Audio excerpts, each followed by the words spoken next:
इस सिनेरियो को समझिए।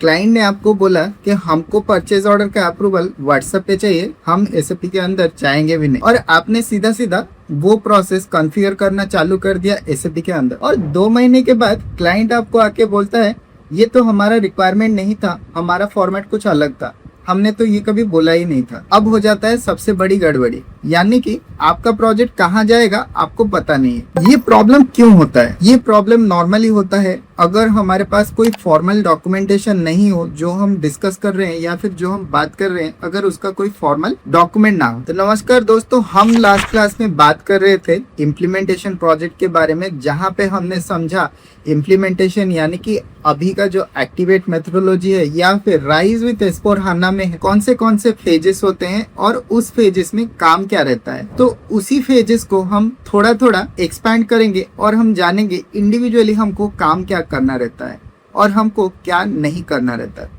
तो अगर आप सीखना चाहते हो SAP MM का इम्प्लीमेंटेशन प्रोजेक्ट, तो पेन एंड पेपर लेके रखो और नोट डाउन करना चालू कर लो। तो जैसा कि हमने डिस्कस किया था कि prepare phase and discover phase में ज्यादा से ज्यादा हमारा काम नहीं रहता है, सीनियर मैनेजमेंट का काम रहता है। तो हम शुरू करते हैं एक्सप्लोर फेज को एंड समझते हैं आज इज एंड टू बी का प्रोसेस क्या होता है।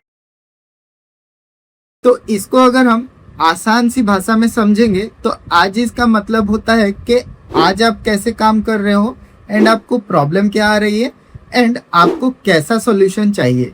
ये दोनों चीजों के अंदर अगर आपको डिफरेंस पता चल गई तो आप इम्प्लीमेंटेशन अच्छे से कर सकते हो। सबसे पहले समझते हैं एक एग्जाम्पल के हिसाब। सपोज मेगामार्ट में आप जाते हो और मेगामार्ट के एक मैनेजर को पूछते हो कि आप कैसे प्रोक्योरमेंट करते हो। तो मैनेजर ने आपको बोला कि जब भी हमको आशीर्वाद आटा चाहिए होता है, 100 बैग हो या फिर 50 बैग, हमको सबसे पहले एक मटेरियल स्लिप बनाना पड़ता है एंड उसको भेजना पड़ता है हेड ऑफिस।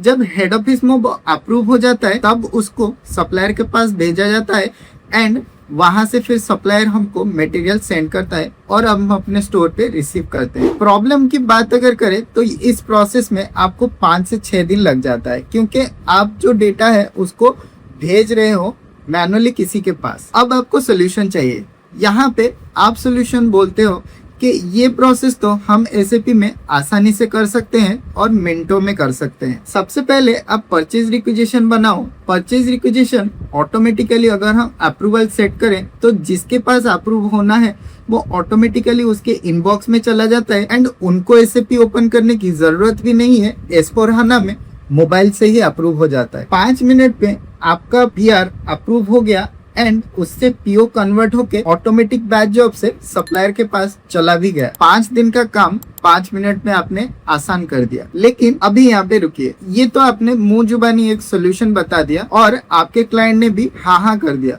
लेकिन क्या अभी आपको डायरेक्टली SAP में जाना चाहिए एंड इसको कॉन्फ़िगर कर देना चाहिए? जी नहीं। सबसे पहले इसका एक अप्रूवल आपको क्लाइंट से लेना पड़ेगा। विदाउट अप्रूवल हम कोई भी काम SAP के अंदर किसी भी प्रोजेक्ट में नहीं करते हैं, क्योंकि डिसीजन कभी हमारा नहीं रहता है, हमेशा डिसीजन रहता है क्लाइंट का। तो यहाँ पे बात आती है as is and to be का process. As is and to be process जो सारी चीजें हैं, यानी कि आपको ऐसे ही हर एक पॉइंट के बारे में बिजनेस प्रोसेस डिस्कस करना है एंड उन सारे प्रोसेस को आपको एक फॉर्मल डॉक्यूमेंट के अंदर डॉक्यूमेंट करना है कि अभी क्या क्या प्रोसेस है, प्रॉब्लम क्या आ रही है एंड उसका सॉल्यूशन हम क्या प्रोवाइड करने वाले हैं। तभी जाके आपके पास एक प्रॉपर टाइमलाइन रहता है कि आप कितने दिन में उनको सॉल्यूशन प्रोवाइड कर सकते हो। एंड हाँ, इसी डिस्कशन के दौरान आपको भी पता चलता है कि इस प्रोसेस में कौन सा बिजनेस प्रोसेस ऐसा है या फिर कौन सा ऐसा रिक्वायरमेंट है जो हम स्टैंडर्ड SAP के अंदर प्रोवाइड नहीं कर सकते हैं। उसके लिए हमको कोई कस्टम प्रोसेस डेवलप करना पड़ेगा, उसको बोलते हैं फिट गैप एनालिसिस। तो दोनों ही चीजें हम करेंगे रिक्वायरमेंट गैदरिंग के प्रोसेस में। तो जी हाँ, एक्सप्लोर फेज का सबसे पहला चीज होता है रिक्वायरमेंट गैदरिंग, यानी कि फिट टू स्टैंडर्ड वर्कशॉप। तो ये जो चीजें हैं या तो आप 2 तरीके से डॉक्यूमेंट कर सकते हो। पहला चीज आप BBP में डॉक्यूमेंट कर लो, दूसरा चीज आप इंडिविजुअल प्रोसेस को फिर प्रोसेस डॉक्यूमेंट के हिसाब से आप बना लो। या तो एक्टिवेट में मोस्टली हम प्रिपेयर करते हैं प्रोसेस डिजाइन डॉक्यूमेंट या फिर PDD का डॉक्यूमेंट, जो सिमिलर है BBP के डॉक्यूमेंट के साथ। BBP डॉक्यूमेंट एक सिंगल डॉक्यूमेंट रहता है वहां पे हम कंप्लीटली सारे सिनेरियोज को एक ही साथ एक्सप्लेन कर देते हैं या फिर एक साथ डॉक्यूमेंट कर देते हैं। प्रॉब्लम ये होता है कि क्लाइंट को एक डॉक्यूमेंट में सारा सोल्यूशन समझना पड़ता है, फिर वहां पे आपको जो डॉक्यूमेंटेशन का चेंज है वो एक डॉक्यूमेंट को जाके हमेशा बार बार चेंज करना रहता है। अपडेट करने में बहुत प्रॉब्लम आता है। सपोज 5 लोग काम कर रहे हैं डिफरेंट डिफरेंट प्रोसेस में, उनको अपना इंडिविजुअल जो डॉक्यूमेंट है उसको अपडेट करना रहता है। यहाँ पे हम सॉल्यूशन लेके आते हैं या फिर यहाँ पे हम यूज करते हैं एक्टिवेट मेथोडोलॉजी में पीडीडी डॉक्यूमेंट, यानी कि हम उसको बोलते हैं प्रोसेस डिजाइन डॉक्यूमेंट, यानी कि प्रोसेस को हम कैसे डिजाइन करने वाले हैं। ये सिमिलर जो हमारे एसएपी मेथोडोलॉजी का बीबीपी डॉक्यूमेंट के जैसा है, लेकिन यहाँ पे हम प्रोसेस डिजाइन डॉक्यूमेंट बोलते हैं और सिंगल प्रोसेस को एक एक डॉक्यूमेंट में रखते हैं। तो यहाँ पे अगर हम पीडीडी की बात करें, मोस्ट इंपोर्टेंट चीज है आपको जानने की जरूरत है, पीडीडी डॉक्यूमेंट के बिना इंटरव्यू में यही क्वेश्चन आता है कि आप कौन से डॉक्यूमेंट इम्प्लीमेंटेशन प्रोजेक्ट में बनाते हो। तो ये सबसे पहला डॉक्यूमेंट होता है हमारा जो प्रोसेस डिजाइन डॉक्यूमेंट है वो हम बनाते हैं। अगर आपको फिट टू स्टैंडर्ड के बारे में जानना है तो फिट टू स्टैंडर्ड कमेंट कर सकते हैं। अगर आपको फिट गैप एनालिसिस के बारे में जानना है तो आप फिट गैप लिख सकते हैं, तब हम उसके ऊपर एक डिटेल्ड क्लास लाने की कोशिश करेंगे। अगर आप यहाँ तक देख रहे हो, यानी कि आप SAP इम्प्लीमेंटेशन प्रोजेक्ट में इंटरेस्टेड हो एंड आपको जानने की बहुत जरूरत है, तो इसके लिए वीडियो को जरूर लाइक कर दीजिए, क्योंकि ये वीडियो बनाने के लिए एंड इसको फाइनल आउटपुट आप तक पहुंचाने के लिए बहुत मेहनत लगता है। तो उस मेहनत के लिए एक लाइक तो बनता है बॉस। तो इसी तरह से हम हर एक प्रोसेस का फिट टू स्टैंडर्ड वर्कशॉप का एक हम कॉल लेंगे या फिर हम एक वर्कशॉप डिजाइन करेंगे। तो वर्कशॉप मोस्टली क्या होता है हमारा, या तो एक फॉर्मल कॉल रहता है या फिर हम क्लाइंट के साइट विजिट करके वहां पे उनके साथ बात करते हैं। तो बात करने के दौरान आपको वहां पे पता चल जाता है कि कौन सा प्रोसेस हम स्टैंडर्ड प्रोसेस के अंदर फिट कर सकते हैं एंड कौन सा प्रोसेस है जो हमारे स्टैंडर्ड प्रोसेस के अंदर फिट नहीं होगा, लेकिन बिजनेस को वो चाहिए ही चाहिए। तो उस केस में हम जाएंगे फिट गैप एनालिसिस के ऊपर। तो दोनों में डिफरेंस क्या है? जो फिट टू स्टैंडर्ड में आएगा उसके लिए हम बनाएंगे पीडीडी डॉक्यूमेंट, यानी कि प्रोसेस डिजाइन डॉक्यूमेंट, और जो फिट गैप एनालिसिस में आएगा उसके लिए हम बनाएंगे एफएसडी डॉक्यूमेंट, यानी कि फंक्शनल स्पेसिफिकेशन डॉक्यूमेंट। डिफरेंस क्या है? एक में स्टैंडर्ड डिफाइन करते हैं, दूसरे में हम कस्टमाइजेशन डिफाइन करते हैं कि हम क्या प्रोसेस चेंज करने वाले हैं। तो दोनों ही डॉक्यूमेंट को हमको फॉर्मल साइन अप लेना पड़ता है अपने स्टेक होल्डर से या फिर अपने क्लाइंट से। अगर हम अभी बात करें स्ट्रक्चर की, कि ये जो प्रोसेस डिजाइन डॉक्यूमेंट हो गया या फिर हमारा एफएसडी हो गया, जब हम बनाते हैं तो इसका स्ट्रक्चर कैसा रहता है। सेक्शन 1 की अगर बात करें तो यहाँ पे रहता है executive summary and objective section, यानी कि आप इस डॉक्यूमेंट को क्यों प्रिपेयर कर रहे हो। अगर आप पीडीडी का डॉक्यूमेंट बना रहे हो तो ये कौन से प्रोसेस के लिए काम करेगा और इसका जो ऑब्जेक्टिव है वो क्या रहने वाली है। अगर आप एफएसडी भी बना रहे हो तो वो क्यों बना रहे हो और किस प्रोसेस के लिए आप बना रहे हो, वो भी आपको लिखना पड़ेगा। बाकी दूसरे सेक्शन आपके कंपनी के हिसाब से या फिर आपके आईटी की टीम के हिसाब से या फिर आपके क्लाइंट के हिसाब से चेंज भी हो सकता है, रीस्ट्रक्चर भी हो सकता है। अगर हम एक स्टैंडर्ड की बात करेंगे तो दूसरे सेक्शन में आपके लिए कुछ स्टैंडर्ड इंफॉर्मेशन रहने वाली है, जैसे कि इस डॉक्यूमेंट को प्रिपेयर कौन करने वाला है, उसको साइन ऑफ कौन करने वाला है एंड उस पे अप्रूवल कौन देने वाला है। तो सारे स्टेक होल्डर्स का नाम यहाँ पे रहेगा एंड कौन प्रिपेयर कर रहा है एंड कौन रिव्यू कर रहा है, उन सारे इंफॉर्मेशन के बारे में आप सेकेंड सेक्शन में लिखोगे। तीसरे सेक्शन की अगर हम बात करें तो यहाँ पे आता है एज इज प्रोसेस, यानी कि यहाँ पे आप करंट बिजनेस सिनेरियो मेंशन करते हो कि अभी कैसे प्रोसेस काम कर रहा है। अगर फोर्थ सेक्शन की अगर हम बात करें तो फोर्थ सेक्शन में रहता है आपका टू बी प्रोसेस, यानी कि आपका डिजाइन का प्रोसेस, यानी कि आप क्लाइंट के लिए कैसे ये प्रोसेस डिजाइन करने वाले हो एसएपी के अंदर। और उसके बाद रहता है साइन ऑफ का सेक्शन, या फिर आप वहाँ पे क्वेश्चन का सेक्शन भी ऐड कर सकते हो, रिमार्क का सेक्शन भी ऐड कर सकते हो, जहाँ पे जब आप रिव्यू के लिए भेजते हो वहां पे क्लाइंट या फिर कस्टमर उसका क्वेश्चन या फिर उसका रिव्यू पॉइंट्स वहां पे डाल देता है और उसके हिसाब से आपको फिर अगर आगे आने वाले टाइम पे उसको अपडेट या फिर चेंजेस करना है तो वो आप कर सकते हो। तो ऐसे ही हम डॉक्यूमेंटेशन करते हैं इम्प्लीमेंटेशन प्रोजेक्ट में। एक्सप्लोर फेज में बीबीपी का सेक्शन हो, चाहे आप बीबीपी सेक्शन बोलो या बोलो आप एफएसडी एंड पीडीडी सेक्शन, इन सारे डॉक्यूमेंट को हम ऐसे प्रिपेयर करते हैं। इसके बाद हम जाते हैं फॉर्मल साइन अप के ऊपर।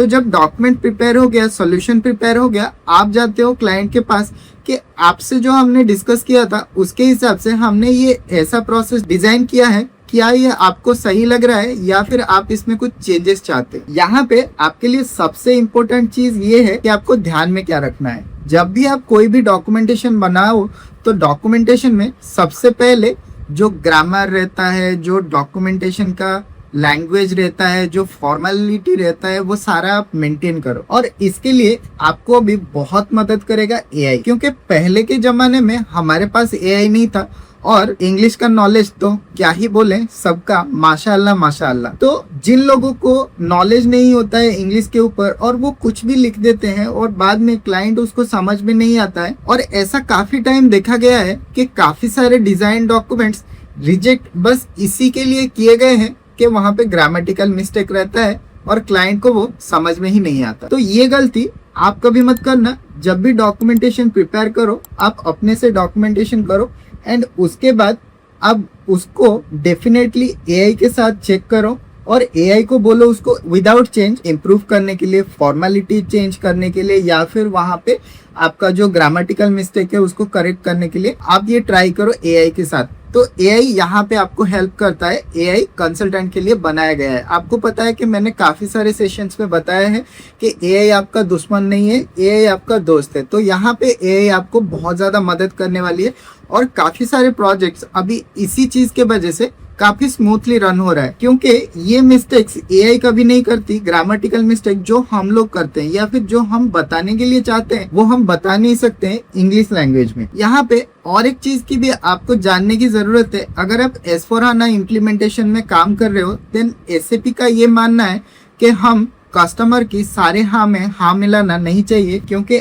आपको कंसल्टेंट यानी कि आप उनको सजेशन देने के लिए हो कि कौन सा प्रोसेस सही रहेगा एंड कौन सा प्रोसेस अच्छा रहेगा आगे आने वाले टाइम में। तो इसके लिए आप उनको सजेस्ट करो, मैक्सिमम से मैक्सिमम जो स्टैंडर्ड प्रोसेस है उसको सजेस्ट करो, ना कि क्लाइंट जो भी बोलता है उस पे हाँ करके चलो। यही प्रॉब्लम हुआ था जब हम ECC के टाइम पे थे और इसके वजह से सिस्टम काफी सारा क्रिटिकल रहता है और जब हम उसको S/4HANA में माइग्रेट करने के लिए जाते हैं बहुत सारे रोड ब्लॉक्स आ जाती है। तो इसके वजह से SAP का अभी बोलना है कि जो सबसे ज्यादा सिंपल प्रोसेस अडॉप्ट करेगा उसको वो लोग रेटिंग देंगे A, और जो लोग ज्यादा से ज्यादा कस्टमाइजेशन यूज करेंगे उनको वो लोग रेटिंग देंगे D। यानी कि आप समझ सकते हो A to D रेटिंग के अंदर सारे लोग अभी इम्प्लीमेंटेशन को लेके आएंगे। तो किसका इम्प्लीमेंटेशन A रेटिंग में है और किसका इम्प्लीमेंटेशन D रेटिंग में है। तो अगर हम नेक्स्ट चीज की बात करें यहाँ पे रियल टाइम इंटरव्यू क्वेश्चंस की, तो इंटरव्यू में आपको क्या क्या क्वेश्चन पूछा जा सकता है। मैं आपको वो सारी क्वेश्चन नहीं पूछूंगा